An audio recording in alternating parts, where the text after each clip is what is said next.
Hello friends, आज हम लोग समझेंगे ह्यूमन में होने वाली बीमारियों के बारे में और उनके कॉजल ऑर्गेनिज्म के बारे में, कुछ उनके इफेक्ट्स के बारे में।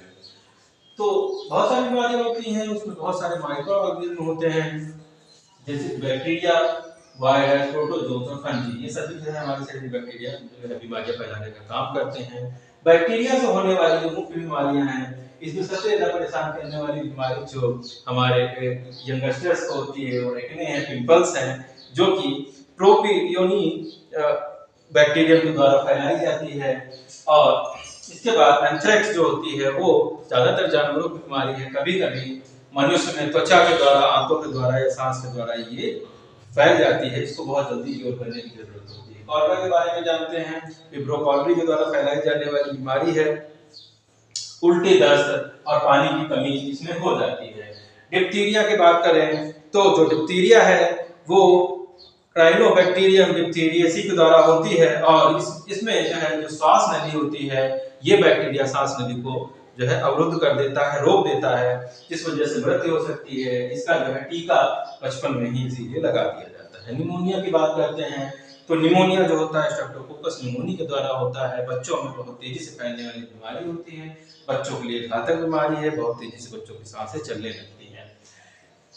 प्लेग की बात करते हैं तो प्लेग जो होता है वो यर्सीनिया पेस्टिस के द्वारा फैलता है।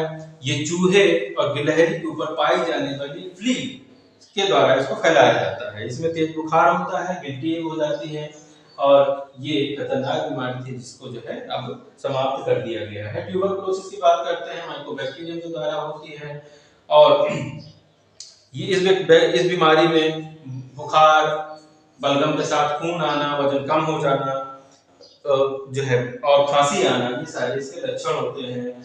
और डॉट के द्वारा इसका जो है इलाज सरकारी अस्पतालों में भी उपलब्ध होता है। टाइफाइड की बात करते हैं तो साल्मोनेला टाइफाई के द्वारा जो है बीमारी होती है। मियादी बुखार, आंख का बुखार भी इसको कहा जाता है। ये पानी की गंदगी से फैलने वाली बीमारी है। टिटनेस की बात करें तो टिटनेस जो होता है क्लोस्ट्रीडियम टिटनाई के द्वारा होता है और ये अगर किसी जगह पे चोट लग जाए या कोई खुली जगह हो त्वचा के पास तो वहां से ये जो बैक्टीरिया होता है वो हमारी बॉडी में इंटर कर जाता है और फिर घाव को ठीक नहीं होने देता है। लेप्रेसी की बात करें तो लेप्रेसी माइकोबैक्टीरियम के द्वारा होने वाली बीमारी है, जो कि काफी घनिष्ठ रिलेशन अगर वह है व्यक्ति के साथ तब तो ये जो है फैल जाती है संपर्क से। इसके लिए मल्टी ड्रग थेरेपी जो है कारगर है। इसके बाद बात करते हैं वायरल बीमारियों की तो एड्स जो है बहुत ही जो है कंटामिनेटेड बीमारी है, जो कि अनसेफ सेक्स और जो है ब्लड ट्रांसफ्यूजन के द्वारा फैलती है अगर किसी को बीमारी है तो। और इसके लिए एटीजेड दवाएं भी होती हैं और सरकार इसके ऊपर बहुत ज्यादा काम करती है। इसके बाद चिकन पॉक्स की बात करते हैं तो चिकन पॉक्स जो है वो वायरोला जोस्टर के द्वारा फैलाई जाने वाली बीमारी है। इसमें हवा के द्वारा ये फैलती है, इसकी कोई दवा नहीं है। इसको जो स्वच्छ वातावरण की जरूरत होती है, 2 से 4 दिन में दवा जो है व्यक्ति अपने आप ठीक हो जाता है। स्मॉल पॉक्स की बात करते हैं तो ये वायरोला माइनर और वायरोला मेजर के द्वारा फैलाई जाने वाली बीमारी है। स्मॉल पॉक्स में पूरे शरीर में छोटे छोटे दाने हो जाते हैं और इनमें पानी भर जाता है। अगर ये फूट गए जिनके ऊपर निशान पड़ जाते हैं, इनका जो टीका उपलब्ध है। उसके बाद चिकनगुनिया ऐसी बीमारी है। चिकनगुनिया जो होता है उसमें जो है हड्डियों में, जोड़ों में दर्द होता है, चक्कर पड़ जाते हैं। फ्लू जो है वो सबसे ज्यादा जो हमारा कॉमन कोल्ड है, सबसे ज्यादा वायरस की में सबसे ज्यादा तेजी से फैलने वाली बीमारी होती है, जो कि तौलिए से, हाथ मिलाने से या लोगों के एयर के द्वारा जो संपर्क में फैलती है। 2 से 3 दिन में अपने आप ये बीमारी ठीक हो जाती है। डेंगू ऐसी बीमारी है जो कि फ्लाई वायरस के द्वारा फैलाई जाती है और इसमें जो प्लेटलेट्स का काउंट होता है वो कम हो जाता है। कभी कभी ये बीमारी घातक भी हो सकती है। हेपेटाइटिस की बात करें तो हेपेटाइटिस जो बीमारी है हेपेटाइटिस वायरस के द्वारा होती है, जो कि ए से लेकर ई तक की हो सकती है। ए एंड ई जो होते हैं ये जो बीमारियां होती हैं वो बलगम के द्वारा, थूक के द्वारा फैलती हैं। बाकी कहीं रक्त के द्वारा, कुछ जो होती है एयर के द्वारा भी फैलती हैं। जो इससे भारत में लगभग 6 करोड़ लोग इससे प्रभावित हैं।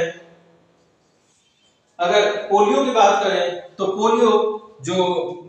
पोलियो जो बीमारी है ये पोलियो वायरस के द्वारा होती है, नर्वस सिस्टम पर काम करती है, किसी व्यक्ति का किसी में लेफ्ट या किसी में राइट साइड ये पूरा का पूरा पैरालाइज हो जाता है, काम करना बंद कर देता है।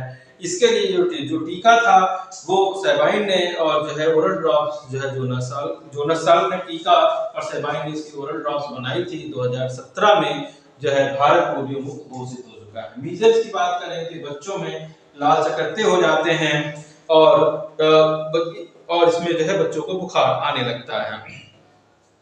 रेबीज की बात करें तो रेबीज पागल कुत्ते, गीदड़, अगर बिल्ली, इन सब में अगर वायरस होगा और व्यक्ति को वो काट लेता है तो ये जो वायरस है उसके अंदर भी इंटर कर जाएगा। व्यक्ति जो होता है फिर तेज रोशनी से, शोर से, पानी से, इन सभी चीजों से डरने लगता है। रेबीपुर व HDCV जो है इसके लिए दवा वैक्सीन उपलब्ध है। प्रोटोजोन्स की बात करें तो प्रोटोजोन्स में अमीबियासिस होती है जो कि एंटामीबा के द्वारा होने वाली बीमारी है, जो एक प्रकार की पेचिस है। डिसेंट्री जो होती है वो भी एक प्रकार की खूनी पेचिस, खूनी दस्त इसको बोला जाता है, एंटामीबा हिस्टोलिटिका के द्वारा होती है। कोलन में इसका संक्रमण होता है।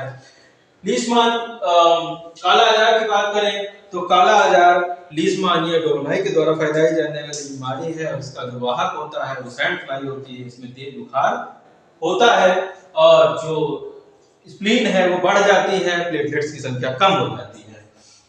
मलेरिया की बात करें तो मलेरिया के 3 वेरिएंट होते हैं, जो कि प्लाज्मोडियम के 3 वेरिएंट होते हैं, Plasmodium vivax, Plasmodium malariae, Plasmodium falciparum, जो कि अलग-अलग तरह के बुखार लेकर के आते हैं, ठंडी लगती है और तेज बुखार आता है। स्लीपिंग सिकनेस की बात करते हैं तो स्लीपिंग सिकनेस ऐसी बीमारी है जिसमें कि जो कि ट्रिपाइनोसोमा के द्वारा फैलाई जाती है और सीसी फ्लाई जो होता है ये इसका वेक्टर होता है। व्यक्ति के नर्वस सिस्टम पर काम करती है और व्यक्ति को लगातार नींद आती रहती है। फंजी की बात करें तो व्यक्ति को दाद, खाज और एथलीट फूड जो है फंजाई के द्वारा फैलाई जाने वाली बीमारी है।